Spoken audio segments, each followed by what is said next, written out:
Police outnumbered by protesters and struggling to keep control, all seen on police body camera video exclusively obtained by the NBC 10 investigators. The footage shows some of the frantic moments from last spring's protests. NBC 10 investigative reporter Claudia Vargas looks into what went wrong with the department's preparations and response.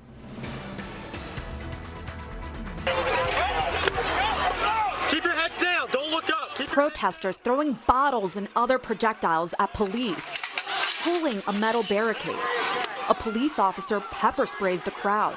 This is unfolding before Philly PD Sergeant John McBride's eyes and his body-worn camera. Maintain! McBride normally patrols in the 25th District in the Logan area. But on May 30th, he is dispatched to Center City, sent to a protest at the Municipal Services Building. It is the first day of protest in Philadelphia following the death of George Floyd. The mayor's office and the city controller each hired consultants to review the PPD's response. Those reports say police were outnumbered, ill-equipped, and unprepared to deal with the crowds and civil unrest. McBride pointed that out that day. We need backups.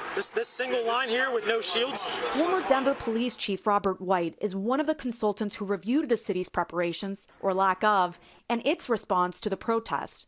Unlike in other cities, Philly was caught off guard. But White says that shouldn't have happened. Chaos was unfolding in other cities days prior, and PPD had intelligence that a protest of up to 3,600 people was planned for May 30th. He had a plan to address the demonstrations, but the plan was not extensive enough to address the violence and the looting that occurred. At the time, Danielle Outlaw had been Philly's police commissioner for 3 months. She says other police and city officials told her protests in Philly didn't get violent. I had no reason not to believe that what they were saying was true. When she received the department's plan for the protest that May 30th, it was thin on details, and it only called for 53 cops. We just didn't have enough people. But without advance notice, it was hard to call in more police. The plan also did not have a contingency plan in case of civil unrest. Was that concerning to you? Initially, no. That proved to be detrimental. As we can see and hear from McBride's body camera, they weren't equipped to handle the hostile crowds. Go! Hold this! National Guard should have been called in. This is ridiculous. The city provided an hour and 20 minutes of McBride's body camera video. It gives us a first-hand account of what police were faced with that day. We also hear the radio chatter as protesters are breaking windows at City Hall. It looks like they're gaining entry at City Hall. Looting stores all along Walnut Street. Request 4 units, 1,500, 1,600, Chestnut and Walnut. All the stores are getting broken into. Protesters attempt to pull down the Rizzo statue. They light police cars on fire. Do you think you let them down in a way in terms of the planning that went into this and what they had? Yeah, I mean, obviously I'm the police commissioner. So, like I said, I'm responsible for everyone here, not just community, but I'm responsible for the safety of my rank and file. She says it wasn't just one decision or action that led to the police's now criticized response to the protest. What we're talking about is a culture. What we're talking about is a history of how we train. What we're talking about is a history of planning. For the investigators, I'm Claudia Vargas, NBC 10 News. As Philadelphia police struggled to contain protest crowds last year, reports show they were unprepared and lacked proper training. Now, police body-worn camera video obtained by the NBC 10 investigators gives us a first-hand look at the issues. Investigative reporter Claudia Vargas went over the video with a law enforcement expert. Police officers missing riot helmets and riot shields. Officers struggling to maintain the blue line, as seen in this police body-worn camera video. The NBC 10 investigators obtained the video from the first day of protest in Philly last spring.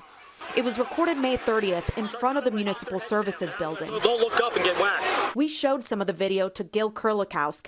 He's the former Seattle police chief and the former U.S. Customs and Border Protection Commissioner. When that first kind of violence breaks out or people are trying to get through the barricades, that's when you want that backup group of officers Kurlikowsk says a backup group of officers should have been nearby, outfitted in armor gear. Give me someone with a mask up front. But as 2 investigations ordered by the mayor's office and the city controller have shown, PPD did not have sufficient officers that day. The reports say a lack of proper planning led to some of the chaos that unfolded, including the use of pepper spray. It looks like he's reaching his arm over other officers and then using pepper spray. And I would say that that's probably not appropriate because it's going to drift down on top of the officers that were in front of him. In fact, one of the officers on the front line appears to be overcome by the pepper spray. Go back. Go back. Kurlikowsk says if anyone was to use pepper spray, it should have been someone on the front line. But probably wasn't tactically the best use of that piece. The sergeant wearing the body camera video complains about the lack of manpower and equipment. We need backups. This single line here with no shields. Yeah, single line without adequate backup ready to quickly deploy, and that includes people with the shields, etc., is a problem because at the first outbreak, you're going to need them to contain that line. In an interview with the NBC 10 investigators, Commissioner Outlaw says the lack of manpower may have led to police use of force during those days. We're outnumbered. The likelihood of us using force to effect an arrest or to establish compliance increases. For the investigators, I'm Claudia Vargas, NBC 10 News.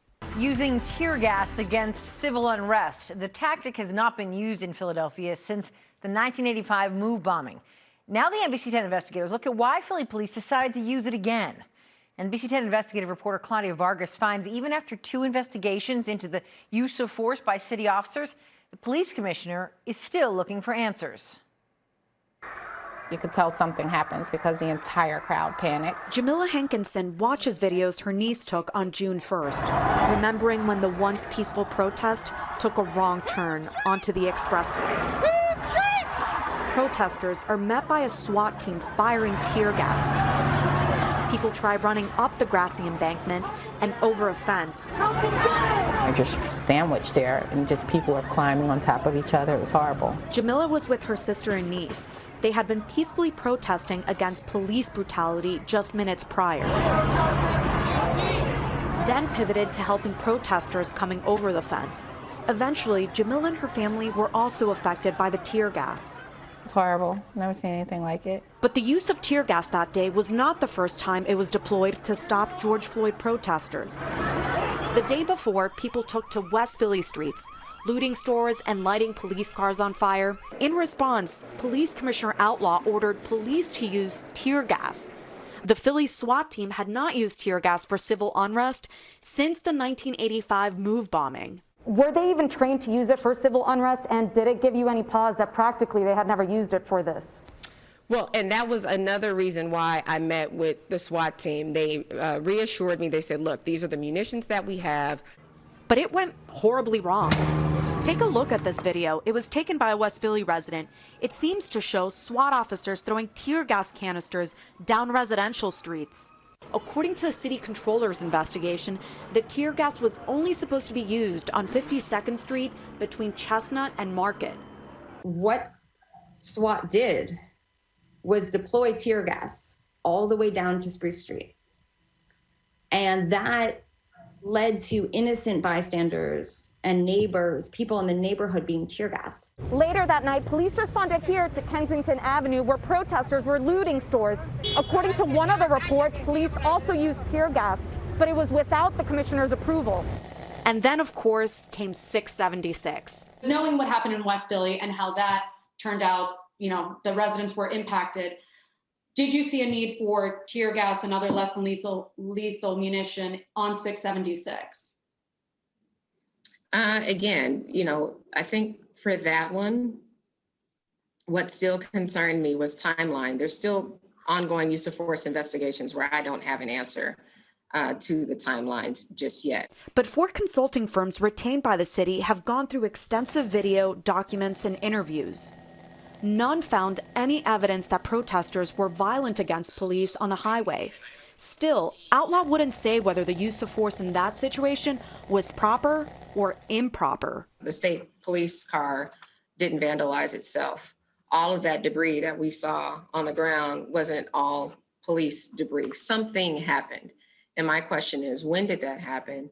And what was our response when we saw it occurring? It's pretty clear in Philadelphia that things went very, very poorly at every level, from planning to use of force. Gil Kurlikowsk is the former Seattle police chief and also served as the U.S. Customs and Border Protection Commissioner.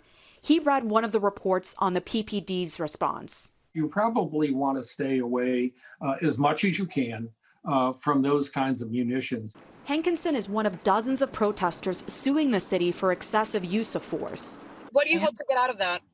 Change within the city of Philadelphia, better policies. And change is something Outlaw says she is working on. For the investigators, I'm Claudia Vargas, NBC 10 News. Now, last fall, the Philadelphia City Council passed, and Mayor Kenny signed, a bill that bans the use of tear gas and other less than lethal force weapons against peaceful protesters. But it's police who determine what is peaceful and what is not.